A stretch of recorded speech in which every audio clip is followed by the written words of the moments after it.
우리가 이 세상에 발을 딛고 사는 이 세상 만만치 않기 때문에 때때로 만나는 고난, 환난, 그래서 내 이름으로 해결할 수 없는 그 위기 앞에서 엄청난 절망감에 사로잡힐 때도 많습니다. 인생을 살아가며 당하는 그 고난과 역경은 가진 자는 가졌기 때문에 없다면 가진 자가 얼마나 행복하겠습니까? 건강한 자가 건강하기 때문에 그 위기가 없다면 건강이 인생의 행복의 가치가 될 수 있을 겁니다. 그런데 놀랍게도 가진 자나 갖지 못한 자나 건강한 자나 약한 자나 인생길이 차별 없이 때로는 고난과 역경의 회오리 바람 속에 휩싸일 때가 얼마나 많은지 모릅니다. 인생의 때때로 이런 고난과 역경의 현장에서 깨닫는 사실 하나가 있다면 어느 날 내가 정말 나약한 존재라는 사실을 깨닫게 될 때가 있습니다.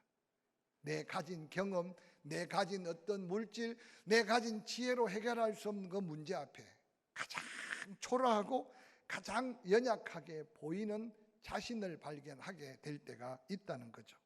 어떤 심리학자는 인생을 통틀어 말하기를 인생은 고통과 함께 시작하고 끝나는 게 인생이다 라고 말했습니다.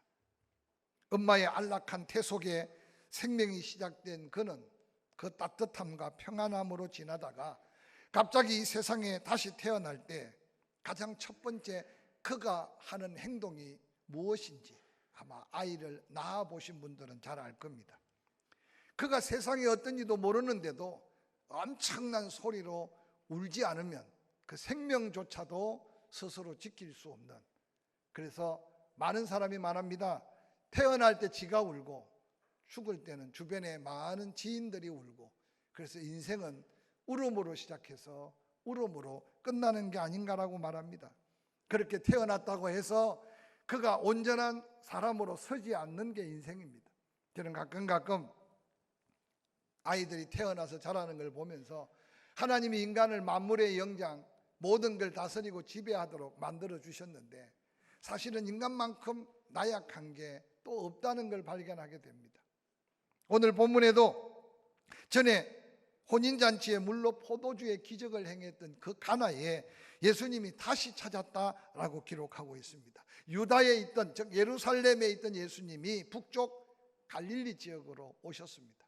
근데 그 소문을 오늘 보니까 가버나움, 갈릴리 북쪽에 있는 한 마을에서 왕의 신하가 살고 있었는데 그 소문을 들은 겁니다.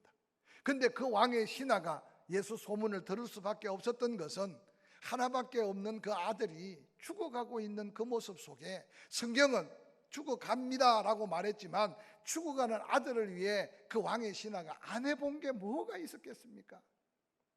좋다는 의원을 찾고 좋다는 약을 먹였고, 그래서 사람으로 할 수 있는 모든 것을 다 했는데도 아들이 죽어갈 때 이미 가나에서 첫 기적을 행하시고 주변에 소문 들렸던 예수님밖에 없다는 소문을 듣고 예수께로 달려온 그 왕의 아버지, 예수님께 와서 내 아들을 좀 살려주세요, 고쳐주세요 하는 말에 예수님은 퉁명스럽게 요한복음 4장 48절에 말씀하기를 너희는 표적과 기적을 보지 못하면 도저히 믿지 못하는 인생들이 아니냐. 이 퉁명스러운 말씀은 오늘 이 왕의 아들, 죽어가는 신하의 아들의 모습을 통해 아들만 살리고자 하는 애타는 마음만 가지고 있는가, 그 아버지의 마음을 흔들어 놓고 있는 말씀이 아닌가 생각해 봅니다. 예수님의 그 말씀 앞에 아랑곳하지 않고 다른 방법 없고 다른 뭔가 할 수 있는 일이 없는 아비는 예수님 밖에 없다는 사실을 기억하고 이어지는 49절에 신하가 다시 말합니다. 주여, 내 아이가 죽기 전에 내려가셔서 좀 내 아이를 좀 고쳐주십시오 라고 말합니다. 그 말씀을 듣자마자 예수님은 50절에 예수께서 이르시되 가라, 내 아들이 살아있다. 지금 이 아이의 아비는 예수님을 급하게 모셔가서 예수님이 뭔가 안수 기도라도 하고 예수님이 뭔가 축복의 기도를 하고 그러고 일으켜 살려놓는 모습을 보기를 원했는데 그 아이 아비에게 하는 말이 지금 가라, 네 아들이 살아있다. 그런데 놀랍게도 그 아이 아비는 예수님의 그 말씀을 듣자마자 그렇게 안절부절 구하던 그 자리에 돌이켜 가버나움으로 내려가고 있는 모습입니다. 여기 나사렛에서 가버나움으로 내려갔다는 말은 나사렛은 그래도 좀 산지고 가버나움은 갈릴리 바다가 지중해 바다보다 200m가 낮은 곳이니까 지형적으로 가버나움에서 갈릴리로 올라가야 되고 또한 이 가나에서 갈릴리로 가려면 내려가야 되는 게 지형적인 모습입니다. 그래서 그 먼 길 30-40km가 되는 가나에서 갈릴리 가버나움까지 가는 길에 가버나움의 그 종들이 이 왕의 신하를 데리러 옵니다. 알리러. 그리고 중간에서 만난 사건을 성경에 소개합니다. 아들이 살아났습니다. 그래서 이 왕의 신하가 그때가 언제냐고 물으니까 그때가 제 7시쯤이었는데 열기가 내리기 시작하더니 살아났습니다. 왕의 신하가 예수님이 말씀하신 그때를 살펴보니 그때가 바로 살아난 그때, 예수님의 입에 말씀이 선포되어 그 말씀을 믿고 돌이켜 가버나움으로 향하여 가는 첫걸음을 내딛던 그때가 바로 죽어갔던 그 아들이 살아난 때 있던 것을 바라보면서 그 사건으로 인해 온 집안이 구원받았던 놀라운 믿음의 역사, 귀한 믿음의 현장이 오늘 본문의 현장입니다. 이 세상을 살면서 아무리 강조해도 때때로 아무리 세상이 발달하고 내가 아무리 많이 배우고 능력을 가져도 우리 인생에도 오늘 이 가정같이 삶의 현장, 내 힘으로 불가능한 어떤 위기, 어떤 상황을 만날 때 바로 이 귀한 믿음을 가지고 있느냐 없느냐에 따라 우리의 삶에 하나님의 선한 역사를 경험하고 믿음으로 세상을 이길 수 있느냐 없느냐 결과가 믿음에 달려있다는 사실을 이 본문을 우리에게 도전하고 있습니다. 오늘 본문 요한복음 4장 46절에 이렇게 기록이 시작됩니다. 예수께서 다시 갈릴리 가나에 이르시니 전에 물로 포도주를 만드신 곳이라. 왕의 신하가 있어 그의 아들이 가버나움에서 병들었더니 그가 예수께서 유대로부터 갈릴리로 오셨다는 것을 듣고 가서 청하되 내려오셔서 내 아들의 병을 고쳐주소서 하니 그가 거의 죽게 되었음이니라 라고 기록하고 있습니다. 오늘 이 왕의 신하 한 아버지로서 아들이 죽어가는 모습을 가슴에 품고 안 해본 일이 없고 다른 방법이 없는 그 현실 속에 그래도 그가 가진 여러 가지 환경 속에 예수님이 유대로부터 갈릴리로 가시는 소식을 듣고 그러고는 가버나움에서 가나까지 약 34km 그 무더위에 걸어가는 그 길이 그리 가깝지 않은 길인데 아니 조금 기다리면 혹시 가버나움으로 오실지도 모르는데 그 시간에 기다릴 수 없는 딱한 마음으로 가나에 뛰어와 예수님 앞에 아들을 고쳐달라고 구하는 오늘 이 아버지의 모습을 한번 그려보시기를 바랍니다.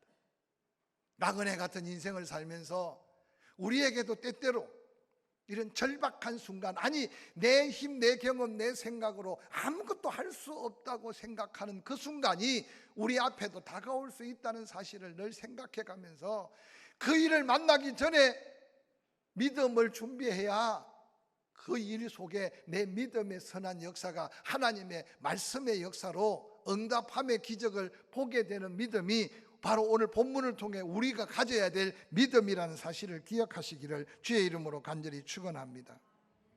오늘날 같이 풍요로운 세상을 살 수 있을 거라고 누가 생각이라도 했겠습니까? 그런데 어느 날 이유 없는 복을 받고 때로는 상상할 수 없는 은혜 속에 살다가 우리가 어떤 면에서 고난을 이기고 환난 가운데 믿음을 가져야 될 영적 내성을 잃어버리고 사는 시대가 아닌가 생각해 봅니다. 조금만 힘들면 포기해 버립니다. 조금만 어려움이 닥치면 그냥 좌절하고 절망해 버립니다. 그래서 믿음을 가진 것 같은데도 믿음의 역사, 믿음이 있는 것 같은데도 믿음의 어떤 증거가 없는 시대 속에 우리가 살아가고 있지 않는가 한번 생각해 보시기를 바랍니다. 우리보다 앞서 어려운 인생을 살았던 시편 저자는 시편 119편 71절에 그렇게 외치며 노래합니다. 고난당하는 것이 내게 유익이었다. 여러분, 늘 강조하지만 고난은 기쁜 게 아닙니다. 고난은 즐거운 게 아닙니다. 고난은 우리에게 행복한 것이 아닙니다. 고난 자체는 눈물이고 고난 자체는 괴로움이고 때로는 고난 자체는 절망뿐입니다. 그러나 하나님의 은혜 안에 당하는 고난, 믿음으로 당하는 고난은 유익이라고 시편 저자는 노래했습니다. 사도 바울은 입만 열면 고난이 유익이다. 고난이 유익이다. 그런데 오늘 우리가 이 고백이 우리에게도 있느냐라고 묻는다면, 여러분이 지금 당하고 있는 고난이 은혜로 이어지고 하나님의 놀라운 더한 축복으로 이어지고 더한 하나님의 믿음의 역사로 이어질 확신이 없다면, 우리는 그 고난이 두려워서 그 고난의 장애 앞에서 스스로 믿음까지 포기할 수 있는 위기가 오늘을 사는 우리의 삶의 위기일 수 있습니다. 오늘 시편 저자는 그렇게 소리칩니다. 노래합니다. 고난당하는 게 내게 유익이었다. 그 고난으로 인하여 내가 하나님의 뜻을 분별했다. 하나님의 더한 풍성한 은혜를 경험하게 됐다. 하나님의 놀라운 믿음의 신비로운 기적을 내가 경험하게 됐다. 저는 코로나가 우리에게 다가와서 너무 많은 상처, 너무 많은 힘들고 어려운 고비를 남겨놨지만, 그러나 또한 이 코로나를 통해서 우리가 더 고백해야 될 감사, 고백해야 될 은혜를 깨닫는 귀한 믿음을 회복할 수 있기를 주의 이름으로 간절히 축원합니다. 오늘 왕의 신하 그 아버지는 아들의 죽음을 눈앞에 보면서 요한복음 본문 4장 47절에 보니까 그가 예수께서 유대로부터 갈릴리로 오셨다는 소식을 듣고 그 자리로 뛰어갔습니다. 그리고 청합니다. 내려오셔서 내 아들의 병을 고쳐주소서. 그 아들의 병 상태가 거의 죽게 되었다고 말합니다. 저는 이 짧은 구절의 말씀을 통해 당시의 왕의 신하니 그 역할이나 위치가 어떠했는지는 모르겠지만 평범한 사람은 아니었다는 겁니다. 또한 그가 이방인은 아니었다는 겁니다. 그가 여러 가지 소식을 빨리 알아듣는 것 보면 상당히 상류 사회에 살았던 사람인 것 분명합니다. 역으로 그가 또한 능력이 있으니, 그가 또한 주변에 여러 가지 권력이 있으니 그 아들을 살리고자 안 해본 일이 없었다는 사실을 전제해 본다면 마지막 예수밖에 없다. 그러고는 그가 달려온 그 걸음이 짧은 거리가 아니라는 사실도 한번 생각해 보시기 바랍니다. 예수 앞에서 당당하게 요구할 수도 있지만 그는 겸손히 예수님 앞에 내려놓고 내가 아무것도 할 수 없습니다, 내 힘으로는 아무것도 할 수 없습니다 라고 하는 전제가 담겨있는 이 아들 살려달라는 요청이 그의 믿음이었다는 사실을 성경은 우리에게 간접적으로 소개하고 있습니다. 12의 헬루증 앓는 여인을 기억하십니까? 예수님은 지금 12의 헬루증 앓는 여인을 고치러 가는 것이 아니라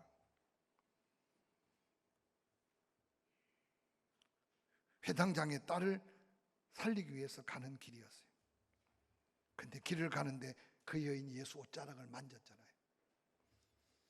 그 여인이 살고 죽는 것과 회당장 야이로가 자기 12살 먹는 딸을 살리는 것과 아무런 문제, 여러분 아무런 의미가 없었어요. 그 12의 헬루증 앓는 여인이 살아나자마자 그 종들이 와서 하는 말이, 이제 예수님을 더 괴롭히지 마십시오. 당신의 딸이 죽었습니다. 그때 여러분 아버지의 마음이 어땠겠어요? 근데 예수님은 태연하게 그 아비에게 말합니다. 낙심하지 말아라, 실망하지 말아라. 죽은 게 아니고 산다. 그러고 가서 고치셨던 그 기적을 한번 기억해 보시길 바랍니다.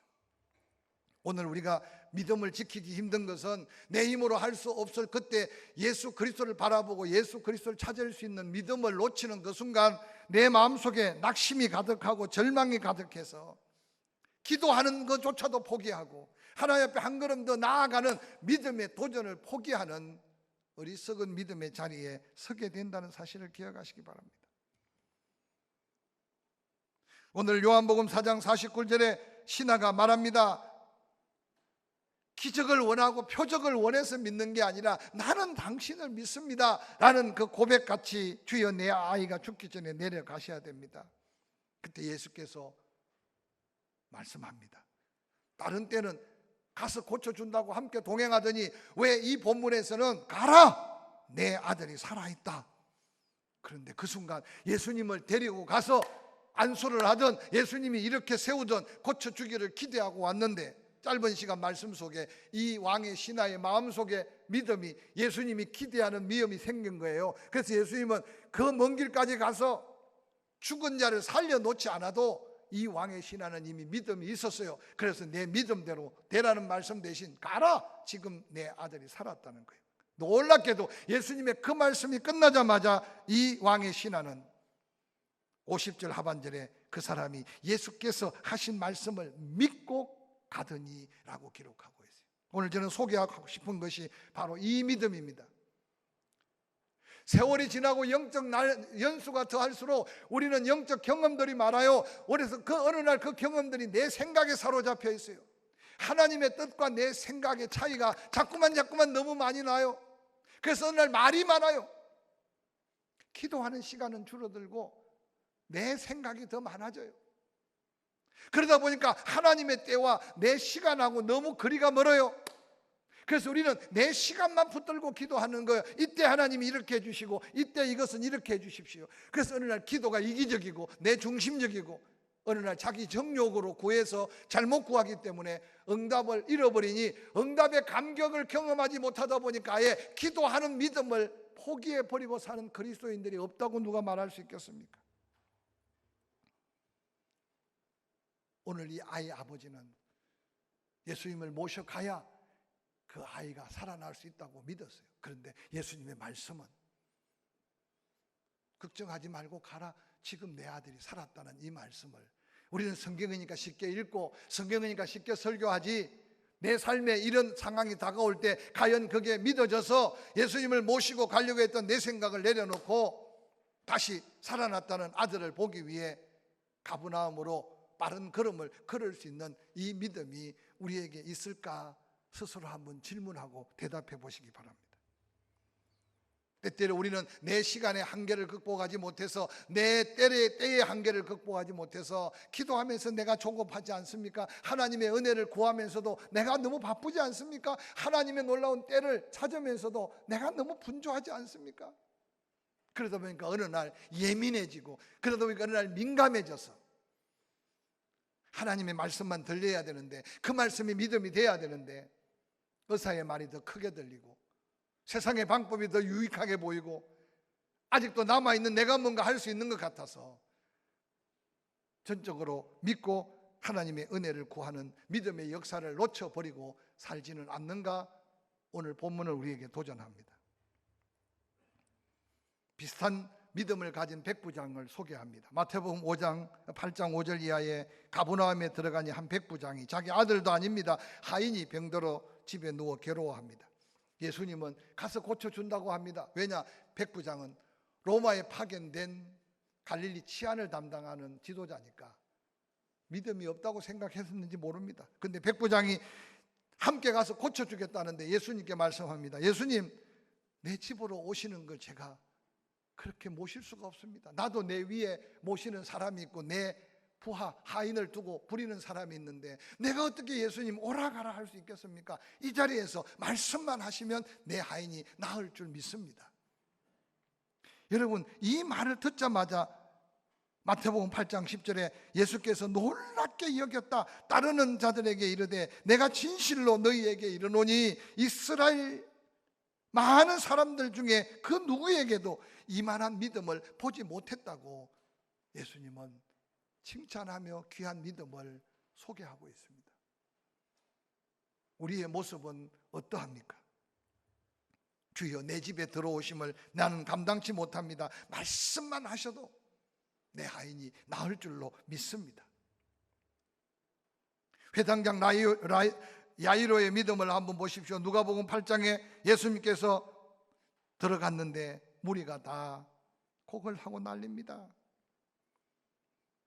12살 된 외땅이 죽어갑니다. 근데 8장 50절에 예수께서 들으시고 이르시되 두려워하지 말고 믿기만 해라. 내 딸이 구원을 얻을 거다. 지금 소식은 죽었다는 소식을 들었어요. 딸의 죽음의 소식을 들었던 회당장 야이로, 예수님이 좀 빨리 갔다면 길에서 혈류증 앓는 여인과 시간을 보내지 않았으면 내 딸을 살릴 수 있을 텐데 라고 자기 인간적인 생각으로 생각했다면 이 놀라운 기적을 경험했겠습니까? 하인들이 예수님을 피곤케 하지 마세요. 이미 딸은 죽었어요. 상황은 끝났어요. 이제 아무런 할 수 있는 게 없었어요. 이게 오늘 우리가 가지고 있는 우리의 믿음의 한계일 수 있어요. 죽어갈 때는 살릴 수 있을 것 같은데 죽으면 살릴 수 없을 것 같은 믿음이 우리에게는 있지 않는가 돌아보시길 바랍니다. 불안하고 초조해지는 해당장 야이로를 향해 예수님이 말씀합니다. 두려워하지 말고 믿기만 해라. 이때 믿음이 필요하다는 거예요. 아니, 이때 귀한 믿음이 필요하다는 거예요. 이때 믿음의 역사를 보여야 수많은 영혼들에게 하나님의 영광을 드러낼 수 있다는 이 놀라운 말씀을 한 번 다시 기억해 보시기를 주의 이름으로 간절히 축원합니다. 여러분의 믿음을 다시 한번 체크해 보세요. 요한복음 4장 본문 51절, 이 아비가 내려가는 길에서 그 종들이 오다가 만납니다. 아이가 살아있다고 소식을 듣습니다. 예수님이 선포하는 그 말씀대로 그 현장에 있었던 종들이 아이가 살아있다는 놀라운 고백을 듣습니다. 이 아버지가 묻습니다. 그가 낫기 시작한 때를 물었습니다. 어제 7시에 열기가 떨어졌나이다 하는지라 그 아버지가 아마 손뼉을 치고 무릎을 쳤을 것 같아요. 내가 믿기는 믿었는데, 그 말씀을 믿고 오기는 했는데 그 말씀이 그렇게 믿음의 역사가 나타난다는 것이 얼마나 소중한 믿음인가를 깨달은 거예요. 내 아들이 살아있다 하신, 말씀하신 그때 내 아들이 열기가 떨어지고 살아났다는 사실을 확신하게 된 거예요. 얼마나 감격스럽고 놀랍습니까? 우리가 예배하는 현장, 우리가 기도하는 현장, 우리가 사랑의 손길을 펼치고 누군가에게 사랑의 복음을 전하는 그 현장에 바로 이런 믿음의 선한 역사가 나타나는, 하나님 볼 때 칭찬할 만한 귀한 믿음을 가지고 세상 탓하지 말고, 환경 탓하지 말고, 나의 약함을 낙심과 절망 속에 묻어두지 말고 다시 말씀이 믿음된 그 믿음으로 도전하는 저와 여러분의 걸음이 되기를 주의 이름으로 간절히 축원합니다. 그가 집에 돌아와서 그 믿음의 귀한 증거를 이야기하니 온 집안이 다 믿어서 구원을 받은 역사는 오늘 본문이 우리에게 주는 큰 도전입니다.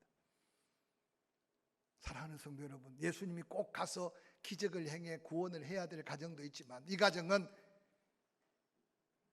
이 왕의 신하의 그 믿음의 순종의 도전이 엄청난 귀한 믿음의 역사를 이룬 그 자리가 온 가정이, 여러분 한 사람 한 사람이 사무실에서, 삶의 자리에서, 직장에서, 가정에서, 현장에서 이 믿음을 가지고 믿음에 순종하는 그 걸음걸음의 자리가 이런 기적으로 일어나야 나만 사는 게 아니라 우리 가정이 살고 나로 인해서 이웃들이 복음의 놀라운 능력을 경험할 때 하나님의 역사가 우리 곁에 놀라운 영광으로 드러날 수 있음을 믿으시기를 주의 이름으로 간절히 축원합니다.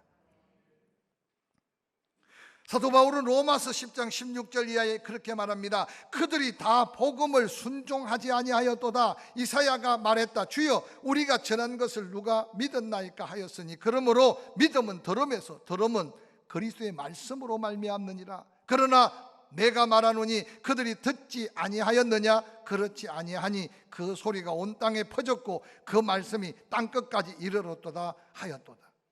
세상 사람들은 듣지 못했다고 핑계댈지 모르겠지만 이미 하나님의 말씀은 땅끝까지 전해지고 있다고 말합니다. 그러므로 듣지 못해 믿음 없고 믿지 못해 믿음의 역사를 경험하지 못하고 산다면 그것이 얼마나 큰 비극인가를 생각해 보시기를 바랍니다. 말씀을 마무리하려고 합니다. 그 낫기 시작한 때가 예수님이 말씀하신 그때, 그 말씀을 믿고 들은 말씀이 믿음되어 돌이켜 가브나움으로 향했던 바로 왕의 신하의 그 첫걸음이 기적의 첫걸음이 되었던 그 현장, 그로 인해 온 가족이, 온 집안이 다 믿었던 이 귀한 믿음, 이 귀한 믿음의 역사가 우리가 다시 도전해야 될 믿음임을 기억하고 이 믿음으로 한 주간 승리하시기를 주의 이름으로 간절히 축원합니다.